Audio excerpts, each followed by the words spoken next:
My name is Claudia Palt, and I'm a researcher at the Institute for Comparative Survey Research in Vienna. We were the project lead, and we did all the project management.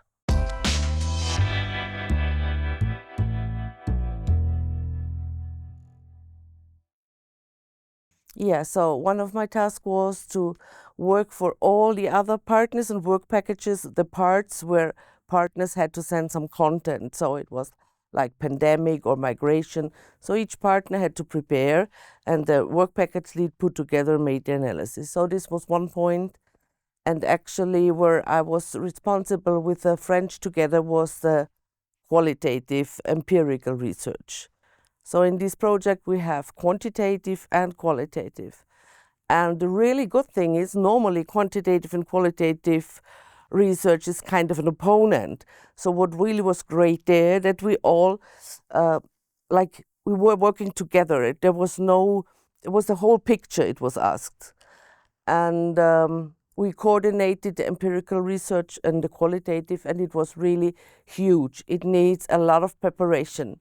So it needs for every country, for every interview person you go to, you have to have an ethics approval, conform with GDPR, you have to pre-inform them. And what is very, very important is that you have, when you want to compare data, people on the same level, so to say. So you can't choose by positions. So we defined the levels: local, regional, national, European Union, and maybe to have a mayor inside or a representative from European Commission. So this was a kind of matrix, which was very important because we had to stick to that so that we can compare our data. And actually, to give you an impression, we did about 320 in-person, face-to-face interviews, lasting between the shortest 30 minutes up to 120 minutes, with the politicians, policymakers, and CSOs. And we produced about only this, it was about 3,000 pages, because all the interviews were transcribed. Every partner could choose if you use a software, AI, or does it manually, but we described every interview. And then we translated the interview so that all partners can have a look at it and analyze the data. We did about 30,000 interviews in 24 countries, so online. So this is really a huge amount of data, which then will be the quantitative stored at Harvard database. And the qualitative we are thinking of, because it's such interesting material, we would not publish the analysis, but just the raw data, which means in empirical qualitative research, the interviews. At first, we invited all teams, and we're setting up a qualitative group. So who wants to join? And then we designed a core qualitative group, which was led by the French team, by Céline Belot and the people working for it. And so we then were a core qualitative group. And within this group, we also designed the questionnaires for the guides, so to say, for the face-to-face interviews. And it was built like a mirror study.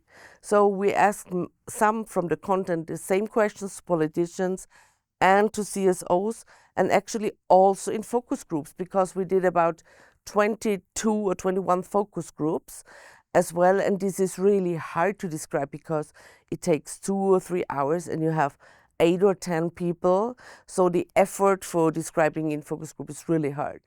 But we had a really coordinated way. And this is what I pointed out before, important, because otherwise you can't compare. I mean, standalone findings are okay, but we want to compare. And that's the reason why we decided to have software where we categorize all the interviews. And we all bought the same software, and it goes now paragraph by paragraph. And you can imagine it takes about 1 to 2 working days for one interview to code it. Because with these codes, we can then do analysis compared to SPSS and the quantitative. So the planning is the whole thing. I did 40 interviews in Austria, 20 with politicians and policymakers, and rest with CSOs. And I would like to take the opportunity to express my gratitude, because it's not, they gave us their time, they gave us their insights, they invited us to share a bit of their life in their institutions. And actually we rely on input of data, as well as the people doing online the service. So we really rely on them, and it was very often a very communicative and friendly climate. And as you know, we are not allowed to cite or quote any names. Sometimes politicians were really sad about it, because they said, you can cite me, you can put a quote inside, but actually we couldn't. So, but as a kind of thank you, maybe they are watching this, we will write to them and they have get a summary. But just to say thank you is, I think, for doing maybe other projects as well, a good position.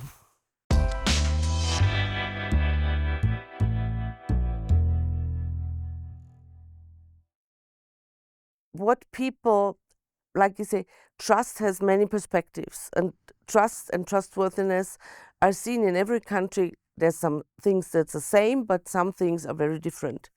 Like, for instance, in Austria, I can tell you, we had the last years some kind of scandals, and this affected very much the impression of, is democracy more, is there trust in the democracy or not?